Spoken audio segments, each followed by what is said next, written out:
bienvenidas, bienvenidos, bienvenides a El Descanso, un podcast para gente que no descansa, producido por Periodismo de Barrio y con la conducción de Elien Real Jaén y Adira Álvarez Betancourt.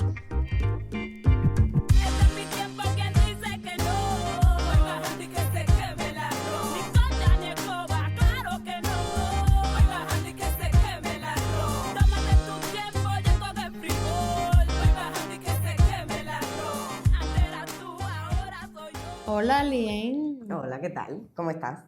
Aquí estoy aburriéndome un poco. Sí, la gente piensa que porque uno tiene muchas cosas que hacer, no se aburre. Sí, porque es que asocian casi siempre ocupación a entretenimiento. Te confieso que en esos raros momentos, cuando no tengo nada que hacer, lo que tengo son ganas de dormir. Bueno, como todo no puede ser trabajo, sueño y supervivencia, bueno, confieso que realmente hago muy poco. Entretengo al gato. Tú Sí. eres su juguete. Sí, yo soy su juguete. Básicamente yo soy su juguete. Pero sí, a veces leo, veo series, cosas más bien, digamos, pasivas. A mí siempre me han dicho que para entretenerme y para salir de la rutina hay que salir, caminar, interactuar. Yo últimamente lo que más hago es dormir, scrollear. También creo que como a las personas cuidadoras, a la familia en general, tenemos muy pocos espacios de recreación.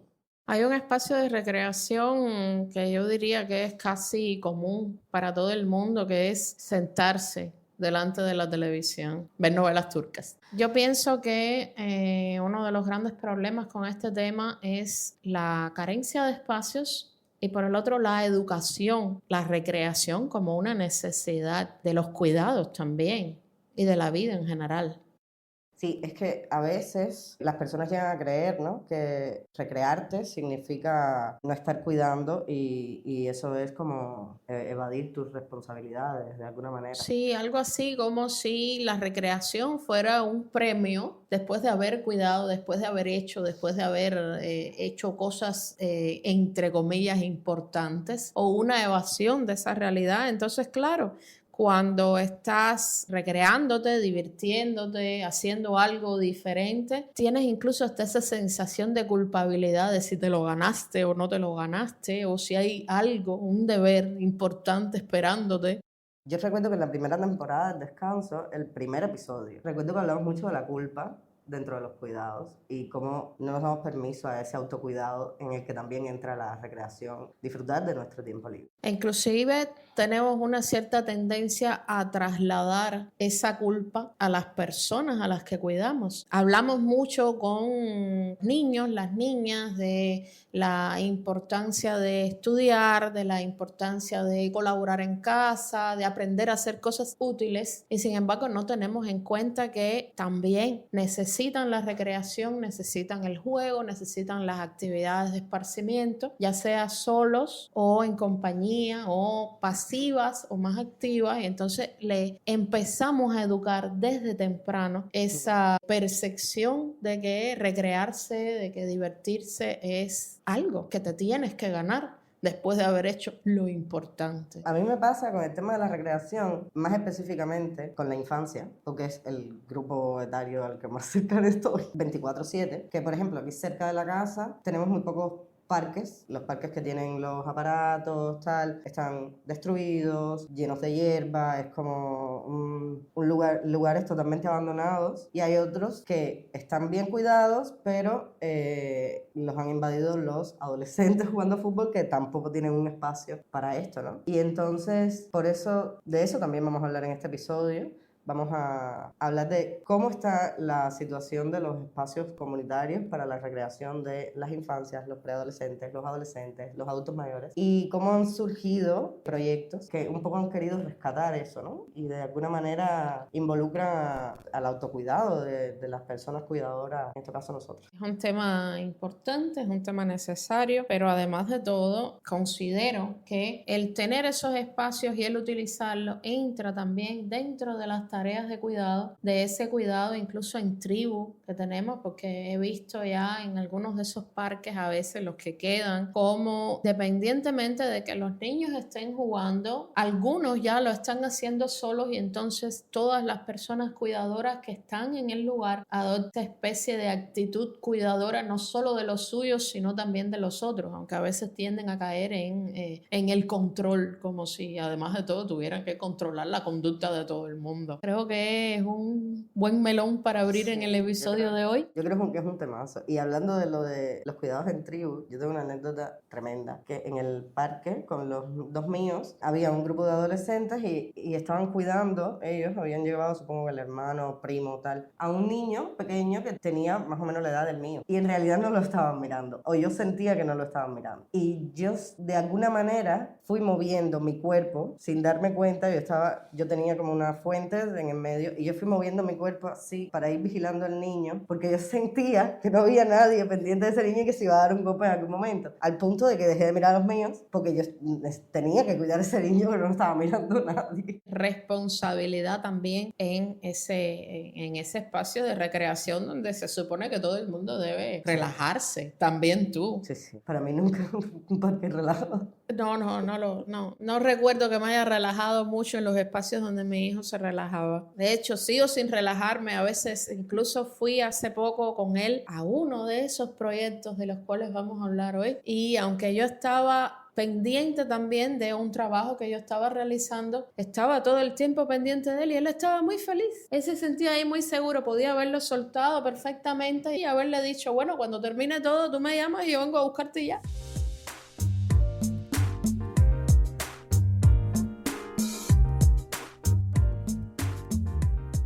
Y en el episodio de hoy tenemos como invitados 3 gestores de proyectos comunitarios de recreación, de crecimiento espiritual y diversión, no solo de las infancias, sino también en general, de toda la familia. Tenemos aquí a Ischel Marina Casado, que gestiona junto con un equipo enorme, constantemente activo, el parqueo en La Puntilla. Nos va a hablar de su proyecto. Y Aide Rodríguez, que hablará desde allá, desde Guantánamo, de Café con Tinta. Bienvenida, Ischel. Te invitamos porque nos encanta el parqueo. Quienes hemos tenido oportunidad de ir nos hemos dado cuenta realmente de lo importante que es como espacio de recreación comunitaria, sano, seguro, abierto para todo el mundo y que además ha generado un alto nivel de interacción entre quienes están ahí. Pero bueno, para quienes no conocen el parqueo y que esperamos que después de este episodio empiecen a ir, así que bueno, espera arribazón de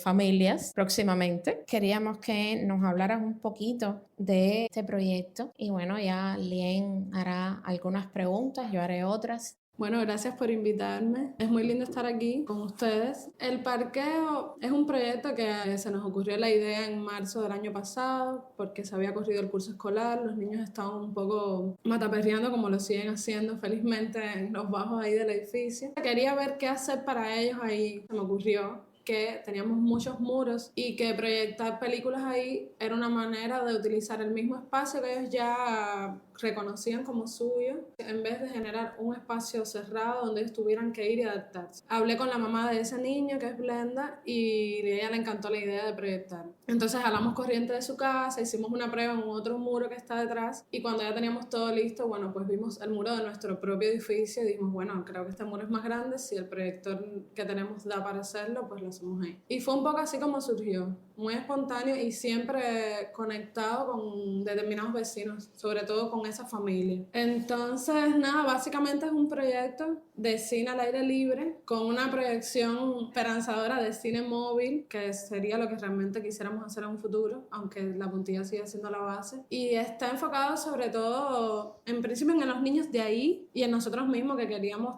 aprovechar y ver películas al lado del menú. Pero como te decía, el proyecto ha ido creciendo solo y ahora mismo es un proyecto que se ha decantado como un proyecto para la familia sin que nosotros hayamos hecho algo diferente. Poner películas de animación sobre todo, como es un espacio al aire libre que no tenemos control de quiénes van y quiénes no, y queremos que los niños vayan, Claro. pues bueno, primero que los niños lo puedan ver. Que eso es más complejo de lo que parece porque nos hemos sorprendido poniendo películas que vimos en la infancia que nos parecían muy bien, que a la luz de hoy tienen cosas con las que necesariamente no estamos de acuerdo. Pero bueno, tienen un valor histórico o artístico y bueno, como los niños no van solos, como te decía en la entrevista, ya queda por parte de los padres que son los que ven la programación, decidir si los llevan y decidir cómo conversan con sus hijos después las cosas con las que ellos tampoco estén de acuerdo de la película. Para que el espacio no se limite, porque si no vamos a tener que estar avisando, no, vamos a poner una película para adultos, los niños del barrio van a ir como sea, priorizando que ellos puedan estar y ya que se sume quien quiera, ¿no? Y van hasta ancianos también.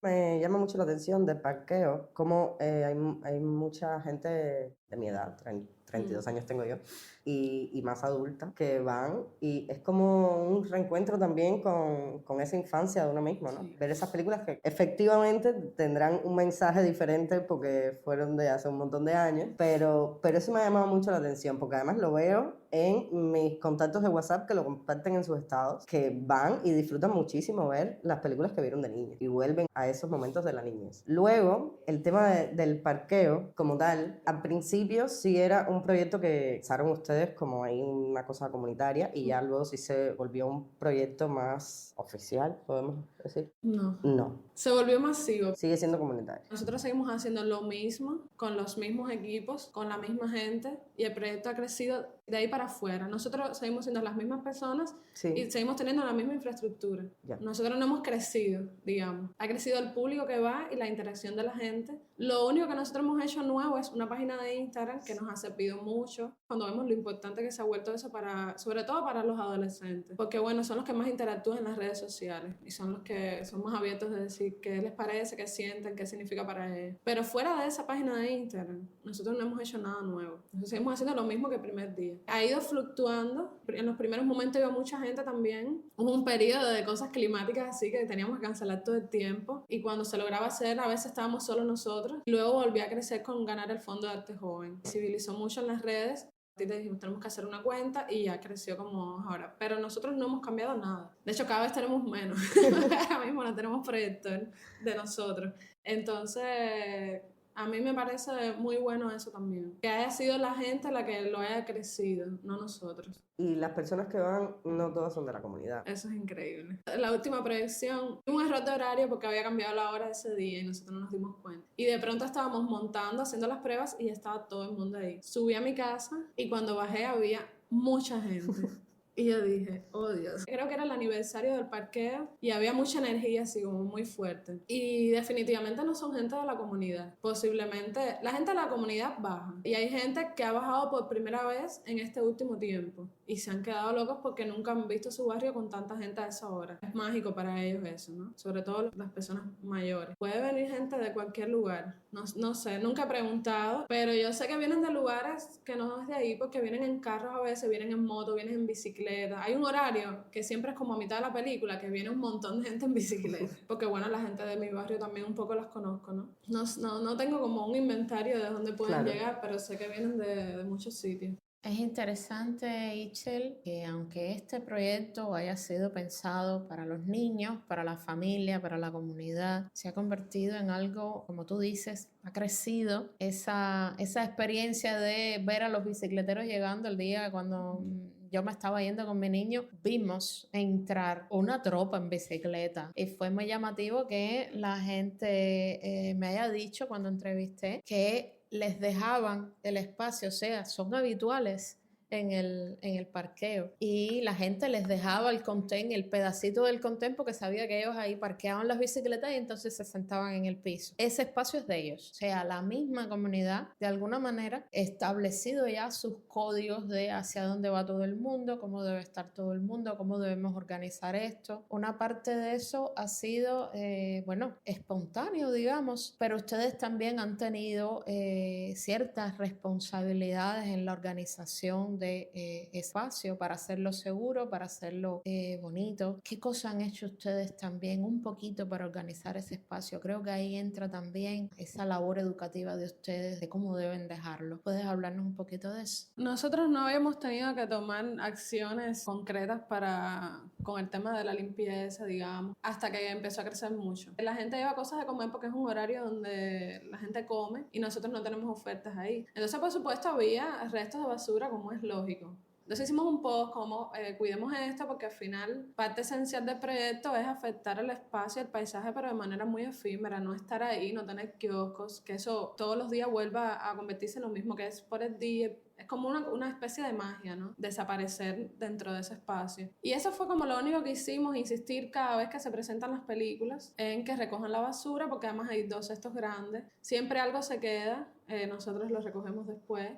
Y otra cosa que pasó es que como va tanta gente y mucha gente viene de lugares muy lejanos donde no puede traer silla, la gente empezó a dar piedras para ese espacio. Los parqueadores de la Puntilla son de mi edificio. Entonces el parqueador me dijo, mira, tienes que hablar con los muchachos para que devuelvan las piedras porque esto de día sí funciona como parqueo. Y al ser yo el parqueador tengo que cargar todos los días esas piedras que pesan mucho. Y bueno, lo decimos cada vez que se va a proyectar. Son las únicas 2 cosas. Ahora, yo creo que hay algo que ha surgido de forma natural, es que la gente que va se ha dado cuenta de que nosotros somos de ese lugar. Para hablar de nosotros como un grupo. De alguna forma, eso ha mandado unas señales de cuiden esto porque nosotros no somos unas personas que vienen de afuera a intervenir esto aquí y nos vamos. Es decir, ese es mi barrio, ese es mi edificio, son mis vecinos, trabajan ahí y al final ellos saben que nosotros dependemos de esos vecinos para proyectar.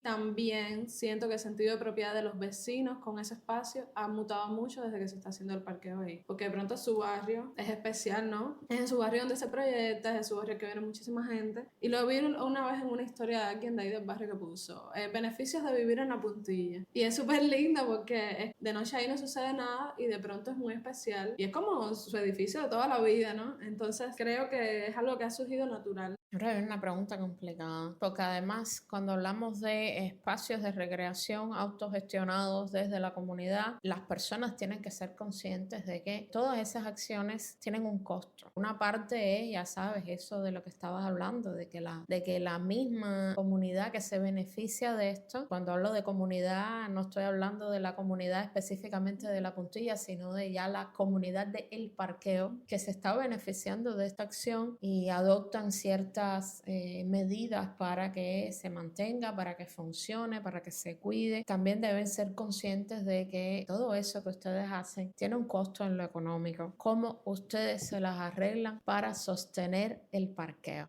Es una cadena. Nosotros tenemos 2 problemas. Uno es que no tenemos autonomía tecnológica, problema que se solucionará en un futuro con el Fondo de Arte Joven. Y el segundo problema es que nosotros no nacimos siendo parqueadores. Hay como todo este montón de gente que trabaja, tienen sus trabajos, que además son trabajos demandantes.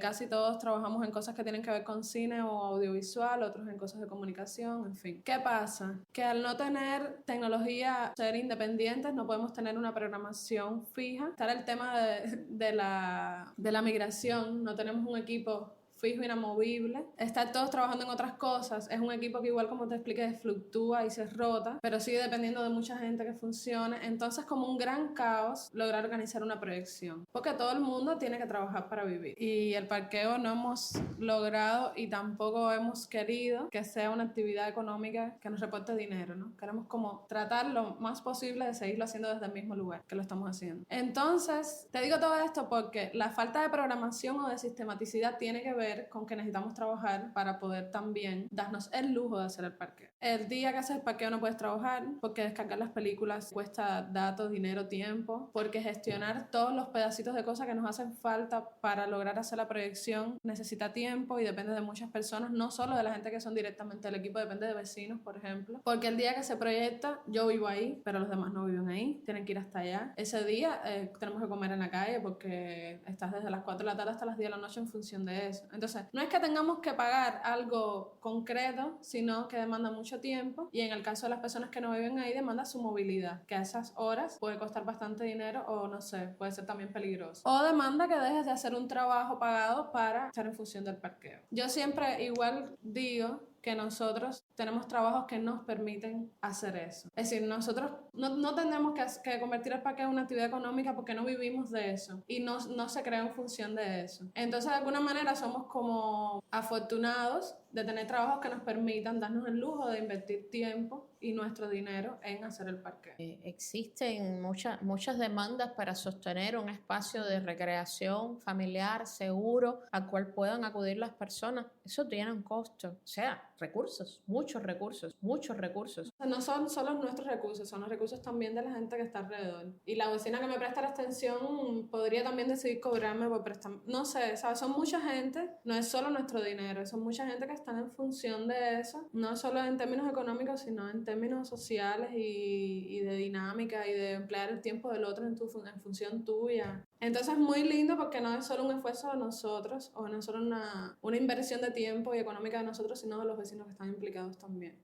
¿Viste, Elin, cómo las acciones recreativas en una comunidad necesitan mucho más que, por un lado, el respeto que se le debe a esa comunidad? Hay muchas personas que se quejan, por ejemplo, sobre todo con los parques mecánicos, de lo escandaloso que puede llegar a ser un parque mecánico y que tenerlo de manera constante en el mismo lugar genera gasto, genera ruido, genera también suciedad, genera la afluencia de muchísima gente que alguna está comprometida con el lugar, pero otra no, y esa que no está comprometida con el lugar, bueno, no va a ser ni tan cuidadosa ni tan respetuosa. Entonces, digamos que es algo también que se debe analizar para la generación de estos espacios recreativos para las infancias y para la familia. Yo cada día tengo más ganas de ir al parqueo, debo decir. Ahorita comentabas que les gustaría convertirlo en como un proyecto que fuera más móvil, ¿no? Sí. Llevar el parqueo a dónde. Nosotros tuvimos 2 experiencias de moverlo. Silvia Padrón, que dirige La Manigua, nos contactó porque ella era beneficiaria del Fondarte Joven también y quería que estuviéramos involucrados en ese aniversario porque nosotros siempre abrimos con cosas de Juan Padrón cuando vamos a otros lugares y en La Puntilla se empezó, por supuesto, con Vampiros en La Habana. Silvia nos invitó a ser parte de eso y nos movimos al Fanguito. Y fue una experiencia totalmente diferente. Fue muy lindo porque es la vez que más niños han ido. Los niños en esa comunidad andan más solos y fue una locura. Eran cientos de niños gritando. Te das cuenta de la diferencia, del impacto en una comunidad o en otra. La Puntilla es un lugar desértico donde los niños no van solos, van con los padres. Y este lugar, primero que era una escuela primaria, estaban todos los niños que van normalmente a esa escuela que nunca han ido de noche. Y aquello era como el descubrimiento. Claro. Entonces habían 10 niños mirando partes de la película y había 300 niños gritando y corriendo, cosa que a mí me encantaba. Y después nos movimos a Lisdi, a la beca de Lisdi que está en Carlos III. Hicimos ahí una proyección de Vampiros en La Habana igual. Y era otra cosa, porque estábamos proyectando en un espacio de deporte de la beca donde normalmente cierran para que nadie pase, porque es una beca de estudiantes. Y de pronto era como, vamos a abrir esto y había que decirle a la gente que entrara. Es como, hoy se puede, entra. Claro. Y fue muy lindo. Entonces nos dimos cuenta de que era necesario movernos. Bueno, nos ha escrito gente de cuándo vamos a ir a Sibánico. Es un proyecto así que necesita que se reproduzca, se lo decía a Yadira. Cópienlo y riéguenlo, ¿no? Como háganlo en todas partes porque la gente no puede moverse. Es como nuestro sueño, tener o economía para alquilar un transporte que nos mueva o de alguna manera gestionar un transporte propio que nos permita movernos. Acabamos de aplicar al Fondo de Noruega con un proyecto de microfestival móvil para lograr implementar eso. Ojalá nos los den. Realmente hace falta mucho dinero para hacer eso. Creo que lo podemos hacer. Que si estamos haciendo esto así, podemos hacerlo. Y bueno, tenemos como un plan en caso de que nos den de ir a Regla, a Guanabacoa, a La Lisa, a lugares así que estén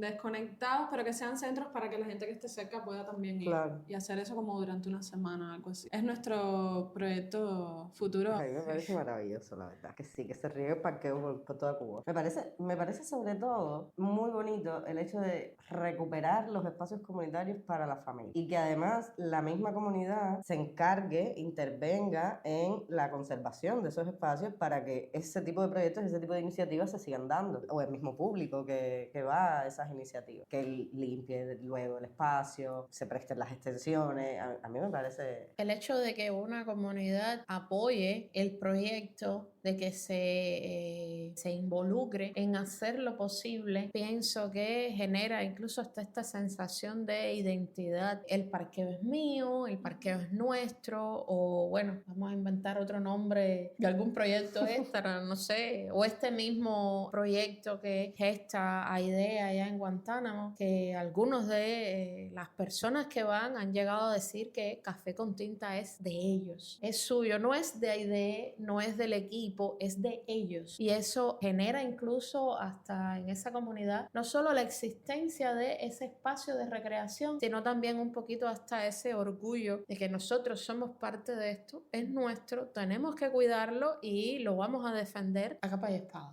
Y también hay niños que van que nunca han visto una pantalla de ese tamaño, Claro. porque nunca han ido a un cine. No sé, ¿sabes? Están chocando con esa dimensión de eso por primera vez.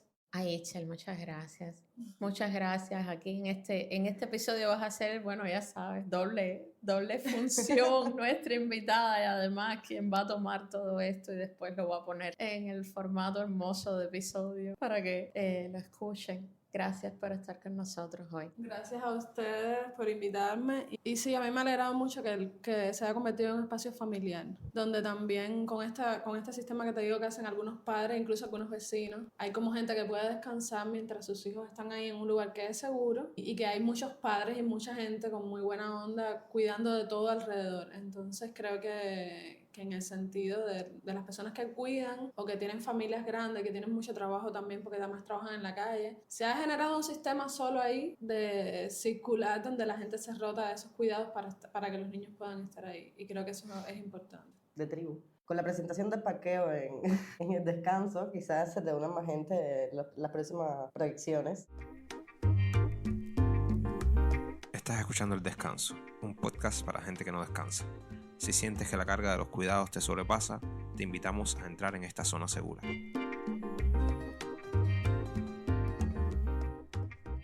Y ahora entonces nos vamos lejísimo, Lien, lejísimo. ¿Alguna vez has ido a Guantánamo? No, no he tenido la experiencia. No, yo tampoco he tenido la experiencia, aunque He ido a Santiago. tengo estudiantes que han venido de allá, conozco algunas personas que están allá, pero en realidad lo que es entender el lugar, porque sabes que todas las comunidades son diferentes, el modo en que interactúan, los recursos a los que tienen acceso, así que esa experiencia comunitaria, familiar y de cuidados por allá, aunque pueda tener muchos elementos en común con nosotros, es diferente. Y por eso es importante también acercarse a cuáles son las experiencias de recreación generadas en otros espacios y bueno, en este caso allá. Y ahí viene entonces este proyecto Café con Tinta, gestionado originalmente por Aide Rodríguez Infante, que nos va a hablar sobre él. Cumplieron un año hace poco y además lo celebraron con toda alegría, con toda pompa, en todas las redes aparecía sobre este aniversario, esa experiencia que comenzó siendo de unas pocas personas y que ya se ha convertido en una experiencia de familias e incluso apoyada por instituciones como la AHS. Aide, convérsanos acerca de Café con Tinta. El proyecto, como en otras ocasiones que he dicho, surge a partir del Código de la Familia en su última versión, para ir desmembrando todas las cuestiones estas de los cambios que se ocurrieron y se iban presentando en el código, en que los fundamentalistas todo el tiempo acudían a los términos y al tema único, que era el que se trataba sobre los derechos en la población LGBTQ+. Y por ahí empezamos a movernos sobre las comunidades, de alguna manera desmembrar dentro de lo posible el código y que la gente entendiera que nosotros teníamos los mismos derechos que cualquier ciudadano cubano, porque si la primera ley dice que todo el mundo tiene el derecho, no había por qué excluir a la comunidad gay. Bueno, es una manera de distracción, de esparcimiento, de buscar un tiempo, pasar un buen rato, un rato agradable. Para mí y para el proyecto creo que es eso, ¿no? Esparcimiento, distracción, entretenimiento. Entonces se me ocurrió la idea de convocar a los niños de las comunidades por varias, es decir, íbamos por las comunidades. y en cada una de las comunidades nos planteamos ir al piso, dibujar y que me dibujaran sus casas, sus familias y así fuimos, sobre todo las casas, que me dibujaran una casita, cómo era su casa por dentro, cómo venía. A partir de ahí surge el proyecto. Ahora, cómo sustentarlo es la otra parte. Entonces esto nos fue llevando por todas las comunidades o por la mayoría de las comunidades acá en la ciudad y a medida que íbamos hablando sobre los temas que trataba el código, sobre la violencia, sobre la inclusión, sobre los derechos de paternidad, de maternidad y todo lo demás, empezamos a socializar con los oyentes, con los presentes en los auditorios y muchas de las mujeres daban su testimonio y muchos niños también se mostraban con temores, hablaban de sus familias, de sus padres. Entonces volvíamos a esa misma comunidad, pero ya con un proyecto más organizado, es decir, ya no era un auditorio, era ver cómo tratar a esos niños sin que se sintieran presionados por uno, ni padres ni nosotros, ¿no? Primero pensé en la Casa de la Cultura, después de las comunidades, ¿no? Pensé en la Casa de la Cultura. Recurrí al mismo tema, es decir, la Casa de la Cultura es una estructura colonial muy bonita, muy preservada, muy bien cuidada, que tiene unos escalones y es increíble como cada cosa tiene que ver y tiene que unirse a los detalles, ¿no? Del por qué. Yo, desgraciadamente, hay veces que soy muy observadora. Los niños se me quedaban fuera cuando miraban y veían la majestuosidad de la Casa de la Cultura, su belleza interior y demás. Yo decía, estos niños no van a entrar, porque la mayoría no es el buen vestuario, no es la buena imagen para otros niños que sí están dentro de... Y entonces también llegaba y la música no era la adecuada, también llegaba y me decían que era yo la invitada sobre los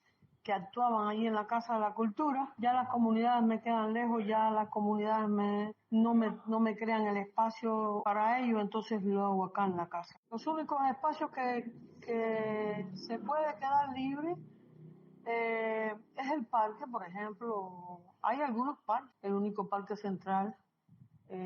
Hay algunos parques, lo que pasa es que también quedan muy distantes de las comunidades, sobre todo las que mayormente tienen problemas.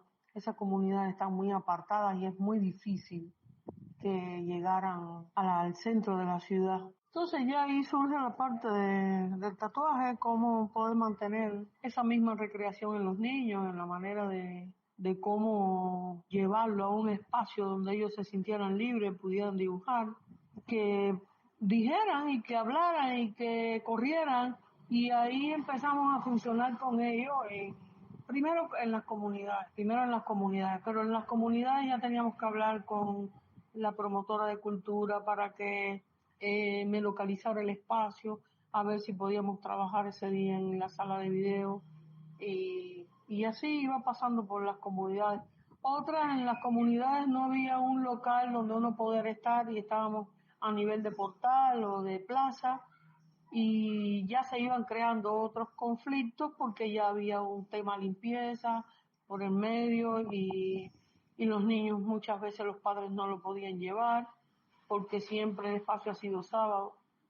Entonces tomé la decisión de hacerlo acá en casa, ¿no? Los espacios públicos recreativos, bueno, no puedo hablar de Cuba, tengo que hablar de mi lugar. Los espacios públicos recreativos en lo concerniente a los niños, no veo que haya muchos donde se pueda correr libremente, donde se pueda jugar libremente, no sé, casi todos están ocupados por personas con equipos que cobran y se vuelve complejo para muchos padres que no pueden, bajo ningún concepto pueden asumir un fin de semana y llevar un sábado o un domingo a los niños allí a que se diviertan cuando el costo es infinito de cada aparato que tiene que pagar o cada artículo que tiene que comprar para que un niño juegue o se entretenga con un carro, que además la mayoría son plásticos de estos de los que han ido haciendo, ¿no? Ya sí han ingresado otros por la cantidad de personas que salen y entran con juguetes ya creados en industria y demás. Pero Los espacios existen, aquí existen espacios recreativos, lo que hay muchos o algunos, no puedo decir muchos porque no los visito todos, pero algunos sí están inyectados con todo este tipo de aparatos y juegos donde el costo es muy alto. No creo que la recreación no es solo de infancia, ¿no? Yo creo que la recreación tiene que ser para todo tipo de personas. El niño tiene que tener su espacio de recreación, el adulto también tiene que tener su espacio de recreación y es escaso. Y se vuelve más escaso porque en la gran mayoría se expende bebidas alcohólicas. Las MIPYMES han sido parte fundamental de estos tiempos y siempre en su totalidad, o no voy a ser absoluta, pero casi en su totalidad lo que se expende es bebidas alcohólicas. Y por ejemplo, a mí no me interesa en lo personal ser parte de ello. Un día posible, pero no soy bebedora. Entonces, no tengo muchos espacios en lo personal y sí, desafíos hay muchos en el aspecto de la recreación familiar y con los niños me ha ido bien. Ya te digo que el espacio lo he dejado en casa y a partir de dejarlo en casa eh, me ha creado incluso hasta otro compromiso de seguirlo, porque ya los padres de la comunidad han visto esto como algo de respeto y muy factible para los niños, ¿no? Ya ellos mismos han creado una comisión donde de sus propios ingresos y de los escasos de sus ingresos entre padres se unen para darle la merienda a todos esos niños que vienen participando. Empecé con un grupo de niños pequeños y un grupo de niños reducidos y hoy ya asisten las madres con los niños.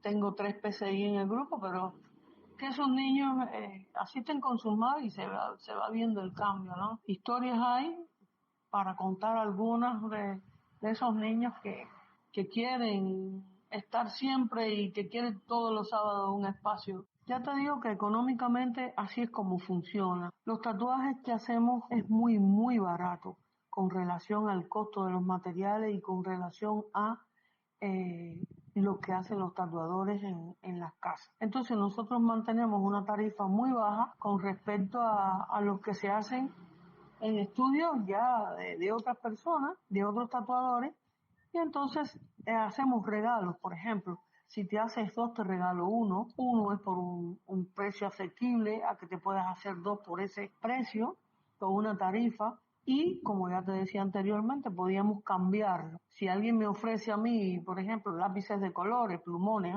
yo te lo cambio por un tatuaje.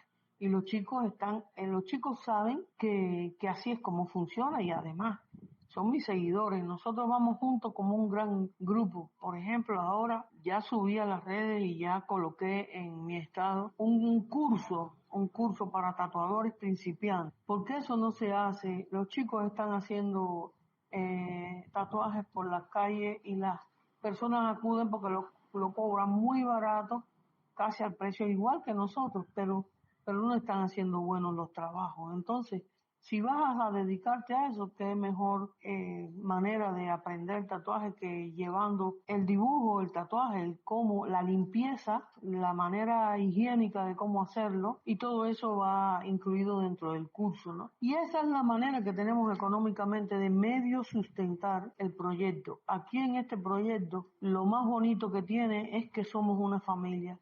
Esos chicos que siempre salen conmigo somos una familia. Es decir, ellos son capaces de determinar qué familia tiene problemas y nos los comunicamos en la reunión técnica como fue ayer. Para poder mantener el espacio, ya te decía ahorita que sí es un desafío enorme porque se cuenta con escasos recursos y sí tengo que agradecer mucho a muchas personas que se han sensibilizado con el espacio y de alguna manera algo siempre me aportan. Por ejemplo, cartulinas, hago cambios, porque como el tatuaje es quien me mantiene económicamente, una parte del proyecto, entonces hago cambios. Hay personas, chicas, jóvenes, que me dicen, ¿usted cree que usted me puede hacer este tatuaje? Y yo se lo cambio por Fuami o por... sí, perfecto, porque esa es la intención, ¿no? Entonces, sí es un desafío enorme porque los recursos no están. Y cuando aparecen, por ejemplo, de mi propio salario, del dinero que pueda recaudar, yo tengo que también, porque el tatuaje no me lo sustenta todo. Y he tenido que, en Santiago de Cuba, por ejemplo, el Fuami me cuesta más barato. Y voy a una tienda y lo compro, pero cada Fuami, es decir, quizás 10 centímetros de ancho por 20 de largo, me cuesta 80 cada Fuami, para que los niños ese fin de semana que tenga espacio, que son los primeros sábados de cada mes, tengan con qué trabajar. Entonces tengo ese dibujante, un chico dibujante, que por cierto ya el servicio militar me lo llevó ahora, y entonces vamos creando sobre ello. Si él no está, lo asumo yo. Si no estoy yo, que debo de contarme de última, lo asumen también los mismos chicos de tatuadores, porque también son dibujantes. Entonces, así marchamos con los recursos escasos que tengamos, con lo que vayamos inventando. Encontramos los CD que ya están vencidos y que ya no se utilizan. Entonces, de ahí hacemos hojas, hacemos sonajeros y todas estas cosas que uno va pensando y va creando durante todo ese tiempo para hacer ese sábado, en cuestiones de 2 o 3 horas, un espacio, el espacio ese con los niños. El proyecto sí puede ser replicable, yo creo que sí, que llegando a cada familia, a cada gente, se puede replicar. Mira, esto me ha traído muchas satisfacciones porque se han acercado muchas personas a pedir un consejo, a pedir una ayuda, a pedir sencillamente que la escuche. Y la escucho yo y la escuchan los muchachos y en sus barrios lo escuchan, es decir, la gente va a casa de esos chicos y le plantea su problema para que lo hagan tramitar a través del proyecto. Y eso me satisface, ¿no? El saber que las personas sienten la seguridad y la confianza de que te puedes guiar o te pueden guiar por un camino que debe ser el correcto, o un apoyo emocional o jurídico, porque también se cuenta con un grupo de personas que han querido apoyar el proyecto y están para apoyar el proyecto. En esa reunión que hacemos, vamos dando lo que hacemos en la semana, en el mes, y si han detectado algún caso en lo que se manifiesta la violencia con el niño, o si los padres la tienen en su propio hogar. Y entonces cada cual aporta y dice, mira, compré galletitas, ¿tú crees que se lo podamos llevar a tal niño? Y así funcionamos. Yo tengo un tatuador que en su área, en su comunidad, hay de todo. Y él mismo me detecta los casos y me los trae. Personas cuidadoras como tal no se me han acercado, a menos que una sola abuela, que es la que tiene uno de los niños en un PCI, que participa porque su madre es trabajadora, es licenciada en Historia del Arte y tiene trabajo, y tiene los sábados tiene trabajo y guardia. Entonces la abuela siempre me trae al niño acá a la casa y con él trabajamos. Otras cuidadoras no se me han acercado, a menos que... No, es que realmente no se me han acercado otras cuidadoras para ello, porque los otros dos PCI no tienen movimiento psicomotor, es decir, tienen rigidez en ambos miembros. Entonces nosotros lo que hacemos con esos chicos es trasladarnos nosotros hacia allí. Generalmente lo que le brindamos ayuda dentro de lo que necesite, llevarle algo al niño, juguetes, mira, juguetes que han donado. Tengo una madre que me ha donado los juguetes de su niña, que ya es una adolescente y muy bien preservado, y lo he entregado. Otros donativos que también, de amistades mías que radican fuera y se han solidarizado con el proyecto y me han enviado juguetes, y esos juguetes los voy, ¿cómo decir?, controlando para poder tener siempre algo que dar a cualquier niño de estos que tengan situaciones de violencia intrafamiliar, o que tengan una discapacidad, y así entonces trabajamos. Si tengo que recomendar algo, recomendaría que vinieran para mi proyecto, que nada, aquí de momento tienen un espacio. Tienen un espacio que va cargado con un poco de amor y sobre todo sensibilidad.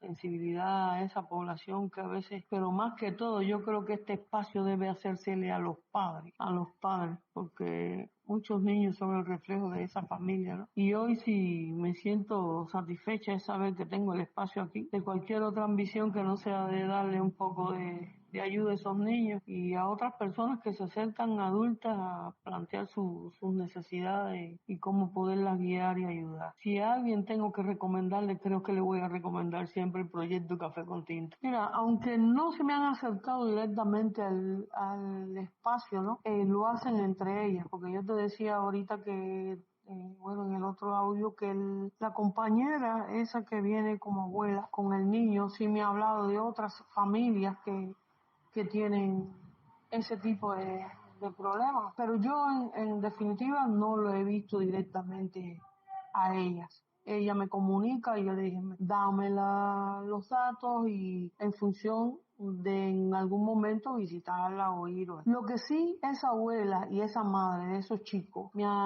sí se han acercado a decirme, ellas dos en nombre de los demás me han hablado, pero no se han dirigido de esa manera, ¿no? Ellas dos sí me hablan de esos espacios, de qué hacer con esos niños que quieren integrarlo a cualquier círculo de otros chicos donde puedan participar y no lo tienen. A mí se me crea a veces un cuello de botella porque psicológicamente yo estoy preparada profesionalmente, ¿no? No es psicológicamente, profesionalmente no estoy preparada para asumir ese tipo de discapacidad, ni creo que todas las demás, a menos que no sean la psicomotor nada más, pero todas las que dependan de un sistema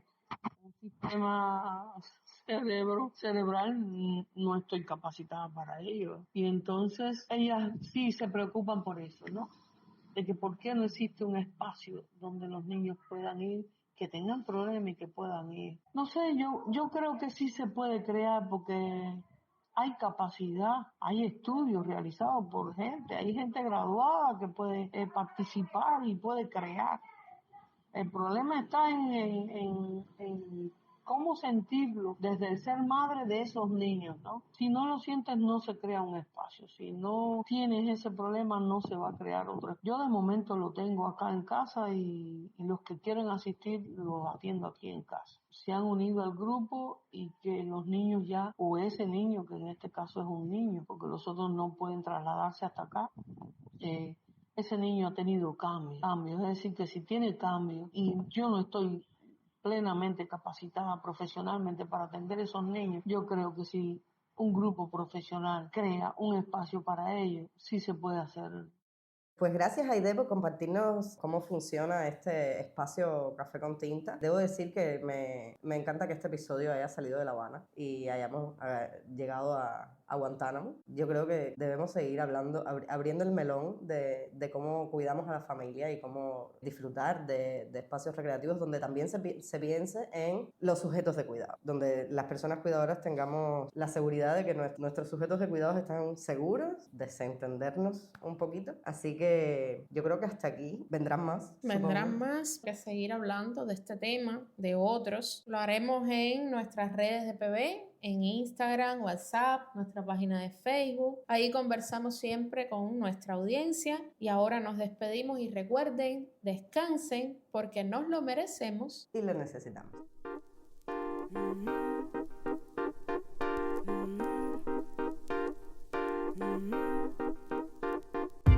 El Descanso es una producción de periodismo de barrio con la conducción de Lien Real Jaén y Yadira Álvarez Betancourt.